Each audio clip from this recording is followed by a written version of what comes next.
हम हिंदी गद्य 2 न्याय मंत्री के बारे में चर्चा करेंगे। ठीक है, तो पहले तो हम देखते हैं न्याय मंत्री, तो उसके लेखक कौन है, किसने न्याय मंत्री कहानी लिखी है।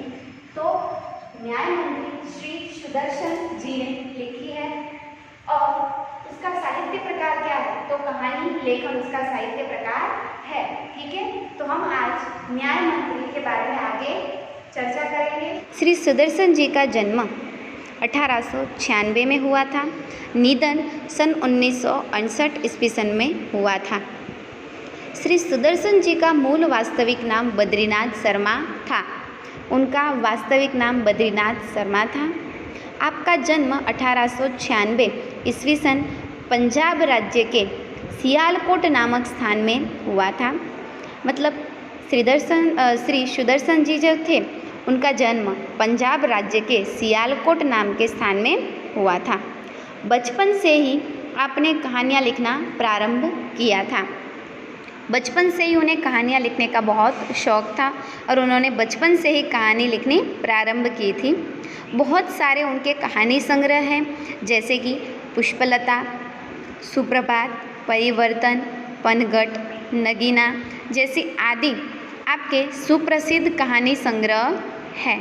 आपका एकमात्र उपन्यास है भागवंती। उन्होंने एक उपन्यास भी लिखा था जो है भागवंती।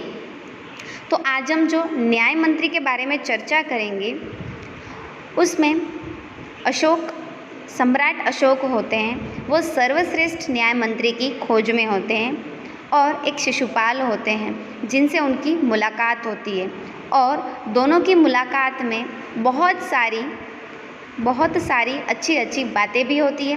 तो उसके बारे में आज हम चर्चा करेंगे। चलो देखते हैं। आज हमारा ये गद्य 2 संध्या का समय था। चारों ओर अंधकार फैल चुका था। ऐसे में किसी ने बाहर से घर का दरवाज़ा खटखटाया। संध्या का समय होता है, एकदम अंधकार होता है चारों ओर, और अचानक कोई आता है और दरवाज़ा खटखटाता है। कौन है? ब्राह्मण शिशुपाल ने थोड़ा सा दरवाज़ा खोलते हुए पूछा। अब शिशुपाल थोड़ा दरवाज़ा खोलते हैं और पूछते हैं कौन है? एक परदेसी। बाहर से आवाज़ आती है, एक परदेशी। क्या मुझे रात काटने के लिए स्थान मिलेगा? उन्होंने कहा, क्या मुझे रात काटने के लिए आपके घर पे स्थान मिलेगा? जैसे ही शिशुपाल ने पूरा दरवाज़ा खोला, अब शिशुपाल पूरा दरवाज़ा खोलते हैं। उनके सामने एक नवयुवक खड़ा था। तो देखते कि उनके सामने कौन है, तो एक नवयुवक खड़ा है। उन्होंने मुस्कुराकर कहा, यह मेरा सौभाग्य है। अब कहते हैं शिशुपाल, ये तो मेरा सौभाग्य है। अतिथि के चरणों से यह घर पवित्र हो जाएगा। आइए पधारिए। शिशुपाल कहते हैं, आइए आप मेरे घर पे पधारिए। अतिथि के आने पर मेरा घर तो पवित्र हो जाएगा, ऐसे शिशुपाल कहते हैं। अतिथि को लेकर शिशुपाल घर में गए और उनका आदर सत्कार किया। अब अतिथि को लेकर शिशुपाल घर पे जाते हैं और उनका आदर सत्कार करते हैं। फिर दोनों उस समय के देश की अवस्था पर बात करने लगे। अब दोनों उस समय हमारे देश की जो अवस्था थी उसके ऊपर बात करने लगते हैं। शिशुपाल कहते हैं, आजकल बड़ा अन्याय हो रहा है, परंतु परदेशी इस बात से सहमत न था। वह बोला, दोष निकालना तो बहुत सुगम है, परंतु कुछ करके दिखाना कठिन है। शिशुपाल बोले, अवसर मिले तो दिखा दूँ कि न्याय किसे कहते हैं।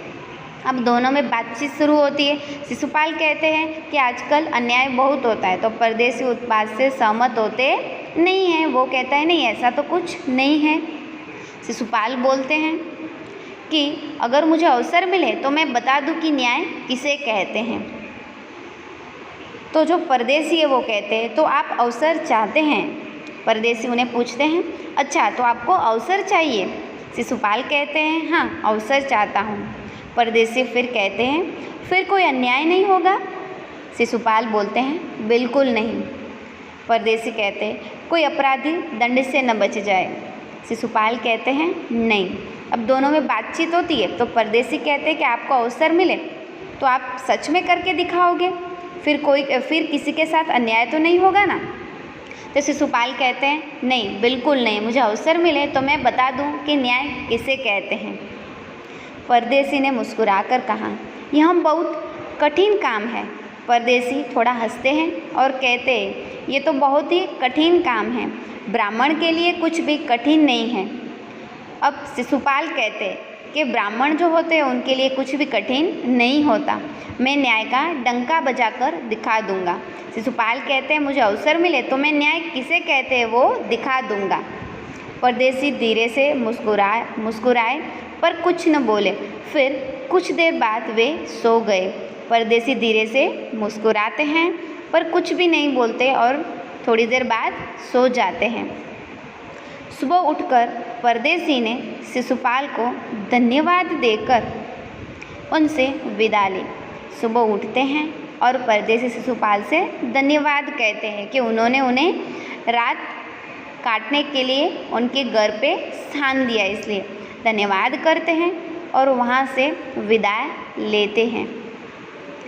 कुछ दिनों बाद शिशुपाल के घर कुछ सिपाही आए और उन्होंने दरवाजे में चलने के लिए कहा। अब कुछ दिनों बाद कौन आते हैं शिशुपाल के घर? तो सिपाही आते हैं और सिपाही उन्हें कहते हैं चलो राजा के पास। शिशुपाल सहम गए। अचानक राजा ने बुलावा दिया, इसलिए शिशुपाल क्या हो जाते हैं? सहम जाते हैं, डर जाते हैं। वे समझ नहीं सकते कि सम्राट ने उन्हें क्यों बुलाया है। शिशुपाल डर जाते और समझ नहीं पाते कि सम्राट ने उन्हें आखिर बुलाया क्यों है। कहीं उस परदेसी ने तो सम्राट से झूठी सच्ची शिकायत नहीं कर दी। अब सम्राट के पास परदेसी जो आए थे शिशुपाल के पास, शिशुपाल सोचते हैं कि वो परदेसी ने सम्राट के पास जाकर कहीं झूठ सच बोल के मेरी शिकायत तो नहीं की ना। दरबार में पहुंचकर शिशुपाल का कलेजा धड़कने लगा जब उन्होंने देखा कि परदेसी ही सम्राट अशोक है। दरबार में शिशुपाल पहुंचते हैं और वो एकदम ही डर जाते हैं, सहम जाते हैं जब वह देखते हैं कि जो परदेसी उनके घर पे आया था असल में वही सम्राट अशोक हैं। सम्राट बोले, ब्राह्मण देवता, मैं आपको न्याय का अवसर देना चाहता हूँ, आप तैयार हैं? सम्राट बोलते हैं कि ब्राह्मण देवता, मैं आपको एक न्याय का अवसर देना चाहता हूँ, आप तैयार हैं? पहले तो शिशुपाल घबराए, फिर बोले, यदि सम्राट की यह इच्छा है तो मैं तैयार हूँ। पहले तो शिशुपाल थोड़ा घबराते हैं, फिर कहते हैं कि अगर सम्राट की यही इच्छा है तो ठीक है, मैं तैयार हूँ। बहुत ठीक, कल से आप न्याय मंत्री हुए, सम्राट ने कहा और अपने हाथ से अंगूठी उतारकर शिशुपाल को पहना दी। सम्राट कहते हैं ठीक है, तो कल से आप न्याय मंत्री हुए। ऐसे कहकर सम्राट अपने हाथ में से अंगूठी निकालकर किसे पहनाते हैं? शिशुपाल को। यह सम्राट अशोक की उनकी अंगूठी निकालकर उन्हें उतारकर उनके शिशुपाल के हाथ में देते हैं और कहते हैं कल से तुम न्याय मंत्री हुए। अब यह सम्राट अशोक की रुद्र मुद्रा थी और उन्होंने जो अंगूठी दी वह सम्राट अशोक की क्या थी? तो राज मुद्रा जो होती है वह थी। अब शिशुपाल न्याय मंत्री थे, उन्होंने राज्य की समुचित व्यवस्था करने का आरंभ कर दिया। अब शिशुपाल क्या बन गए? न्याय मंत्री बन गए, इसलिए उन्होंने पूरे राज्य की ठीक से व्यवस्था करने की शुरुआत कर दी। उनके सुप्रबंध से राज्य में पूरी तरह शांति रहने लगी। शिशुपाल ने इतना अच्छा प्रबंध किया था कि पूरे राज्य में एकदम शांति रहती थी, किसी को किसी प्रकार का भय नहीं था, लोग दरवाजे तक खुले छोड़ जाते थे। अब सम्राट अशोक के राज्य में शिशुपाल न्याय मंत्री बने, उसके बाद किसी को भी भय नहीं रहता था, यहाँ तक कि सब लोग उनके घर के दरवाजे भी खुले छोड़ देते थे। चारों तरफ न्याय मंत्री के सुप्रसिद्ध और न्याय की धूम मच गई थी। अब चारों ओर जो न्याय मंत्री सुप्रसिद्ध हो गए थे उनके न्याय की धूम मच गई थी। सब बहुत ही खुश थे इतने अच्छे न्याय मंत्री मिलने पर। और सम्राट अशोक थे वह भी बहुत ही खुश थे।